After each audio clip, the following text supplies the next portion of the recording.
Chapter 1. This is the story behind one of the greatest manhunts in history. Maybe you read about it, or rather what they let you read about it, probably as some minor item buried somewhere on a back page.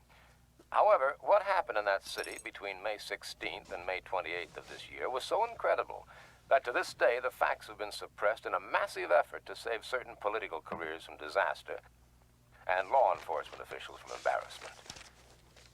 This will be the last time I will ever discuss these events with anyone.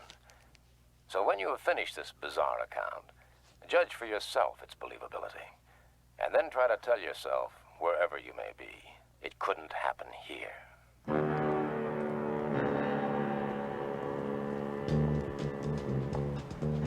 Sunday, May 16th.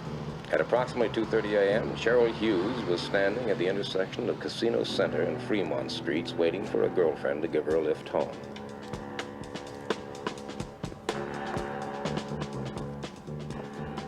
Cheryl Hughes was 23, 5 feet 5 1/2 inches tall, 118 pounds, blonde hair, light brown eyes, swing shift change girl at the Gold Dust Saloon.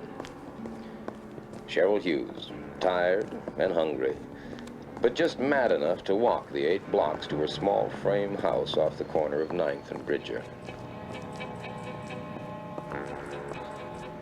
Cheryl Hughes, en route to her doom.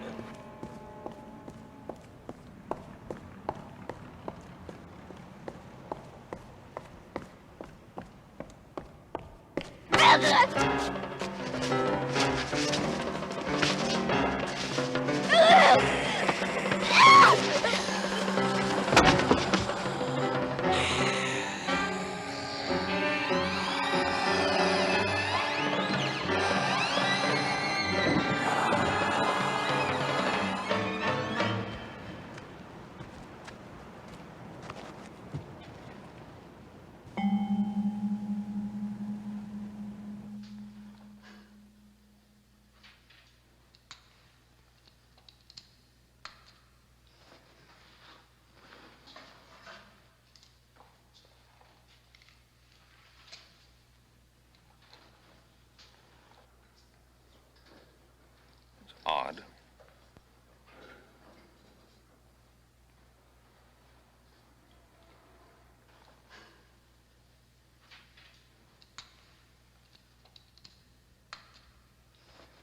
No evidence of dependent lividity either. Peel back the chest flap, please. This should do it. It's incredible. Begin the gross work on internal organs. I'm going to phone the district attorney. And don't talk about this to anyone.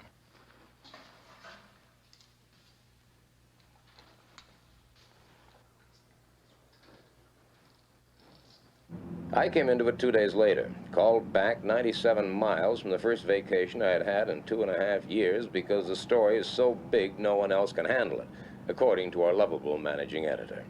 Rumor has it that the day Anthony Albert Vincenzo was born, his father left town. The story may be apocryphal, but I believe it. The only point I wonder about is why his mother didn't leave too. Good morning, slaves.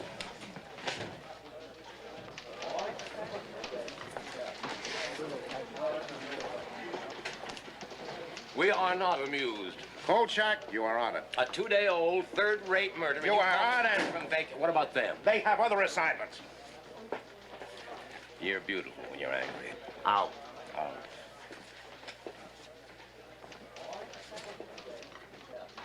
First stop, County General to see one of my most reliable spies. At least he used to be reliable. Hello, Carl. Oh, I thought you were disbarred from malpractice. I thought we were rid of you for 2 weeks. Yeah, so did I.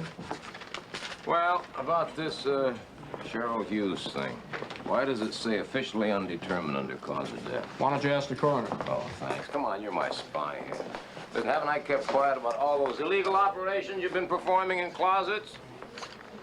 Come on, tell me true now, John. Was there anything unusual about the autopsy? No, all I know is she lost a lot of blood. Yeah, some spy. I'm just a poor, hard-working doctor that occasionally takes pity on an aging reporter. Dr. O'Brien, any messages there a for me? surprise story to me.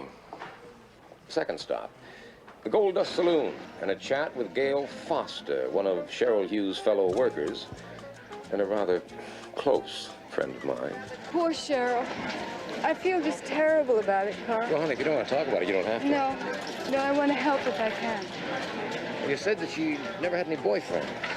No, none that I ever heard of. She dated once in a while, but never the same man twice. I don't think she liked men. Yeah? Yeah. She even took karate lessons in case one got fresh with her. You mean that she knew karate? Yeah. Brown belt. Oh, I see him. I've got to go. Bye-bye. In any town the size of Las Vegas, the murder of one young woman hardly causes a ripple. But then the ripple started. Thursday, May 20th, 7:02 a.m.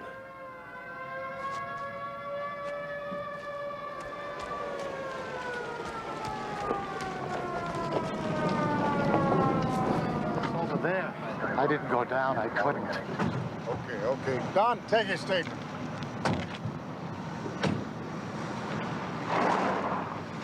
What took you so long, Kolchak? I got a flat tire.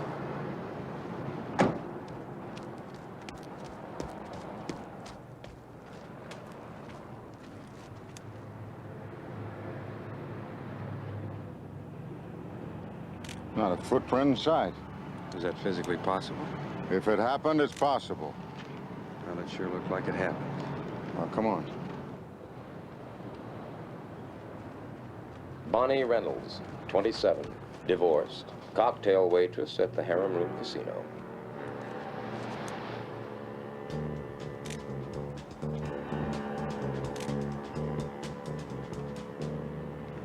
Look at her throat. She must have lost an awful lot of blood. Cheryl Hughes lost a lot of blood, too. You read that in the newspapers, did you? No, I didn't read that in the newspaper. This girl lost a lot of blood, Sheriff. But she didn't lose it here. Anything? We found a purse. There's signs of a struggle up here. But nothing in between. Only our footprints.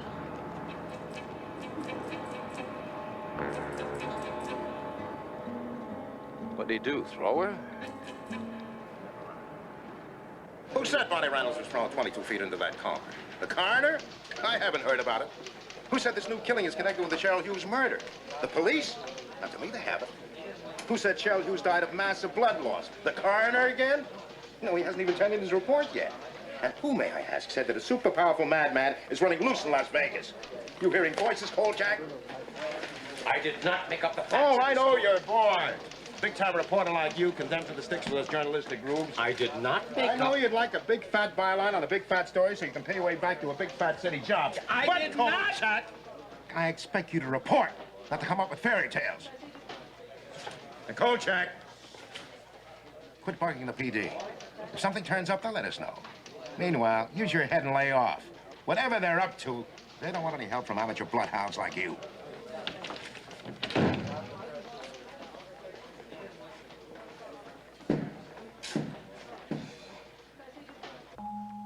Friday, May 21st, 8:06 a.m. Apartment of Carol Hanachek, swing shift cocktail waitress in the Bird of Paradise show lounge. She'd gotten home around 2:15 a.m., poured herself a glass of milk, opened the back door of the kitchen for reasons unknown, and died like the others. Suddenly, quietly, without disturbing her sleeping roommate only a few feet away. Something of a pattern had started to form, and it was ugly. It was then that people stopped talking. Does that surprise you? Look, Carl, you're not the only one that likes to play detective. The police, the sheriff boys, they all think they're pretty good. And they don't need you. You know, you really make me feel wanted. We've had 3 murders in town, Bernie. We have one tremendously strong guy, maybe more, who goes around killing young girls. And they all lost a lot of blood. Hey, you weren't supposed to know about that. No, I'm not supposed to know about that. I know it. What about you people down at the Bureau? No, this is nothing for the Bureau to mess with at this stage. Yeah, well, you could make some unofficial inquiries for me. Like? Well, like You could check around the country and check all the hospitals and see if any of them have had corpses recently, like ours, you know, all with a big loss of blood. You could check all the insane asylums across the country, the bug houses, see if they released recently a nut who thinks he's Count Dracula, even if he's done nothing to prove it. Do you believe in vampires, little boy? Oh, that's funny. That's very funny. It's very funny, Pretty. Ha-ha. What are you going to do? Are you going to sit there like a cheap gonoph guzzling my beer? I'll think about it, okay? Meanwhile, I hope it doesn't disillusion you to know that the local law enforcement people go along with your views. Oh? Somewhat. At this moment, they're waiting for a special report from the coroner and 2 pathology experts who were flown up from LAP. Oh, yeah? Along with a small truckload of equipment. Yeah? Oh, hi, Marilyn. How are you? Hey, I like your luncheon place. Yeah. Well, say, if you want to hear the special report, meet me at the sheriff's office. It starts at 6:30. Hey, thanks. Don't thank me, just be there. Where you go? Oh.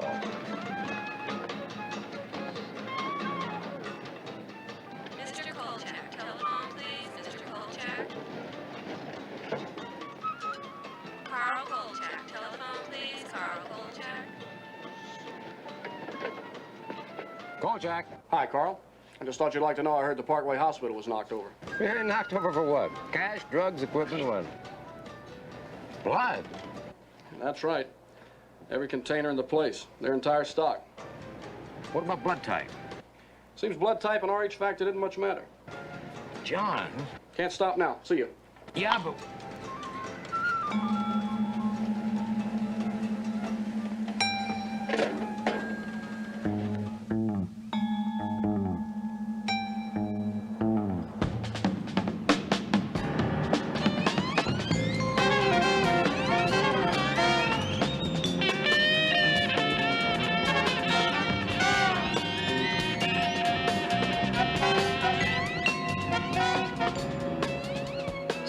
p.m., Clark County Courthouse. Present, in addition to myself and 2 incompetents who called themselves reporters, were Warren Butcher of the Sheriff's Office, Thomas Payne of the District Attorney's Office, Captain Edward Masterson of the Las Vegas Police Department, and old buddy Bernie Jenks, holding forth with his inimitable cool, Dr. Robert McCurgy, boy coroner. We found that death in each case was extremely swift, coming in something less than a minute. After the initial wounds were inflicted, the blood was drained very quickly, some kind of suction device being used. Now, this would explain why no blood was found anywhere in the victims or in the areas they were discovered. Dr. Kolchak, Daily News, do you have any idea what could have made these wounds? They're not unlike the bite of a medium-sized dog. What do you mean, dog? What? Dog. What are you telling us? A dog did these murders? I didn't mean to indicate that the wounds were actually inflicted by a dog, only that they're similar to those which might be caused by a dog. A rather interesting point is that we found another substance mixed in with the traces of blood in the throat wounds, namely saliva. What do you mean, saliva? I mean saliva, Sheriff Butcher. Human saliva.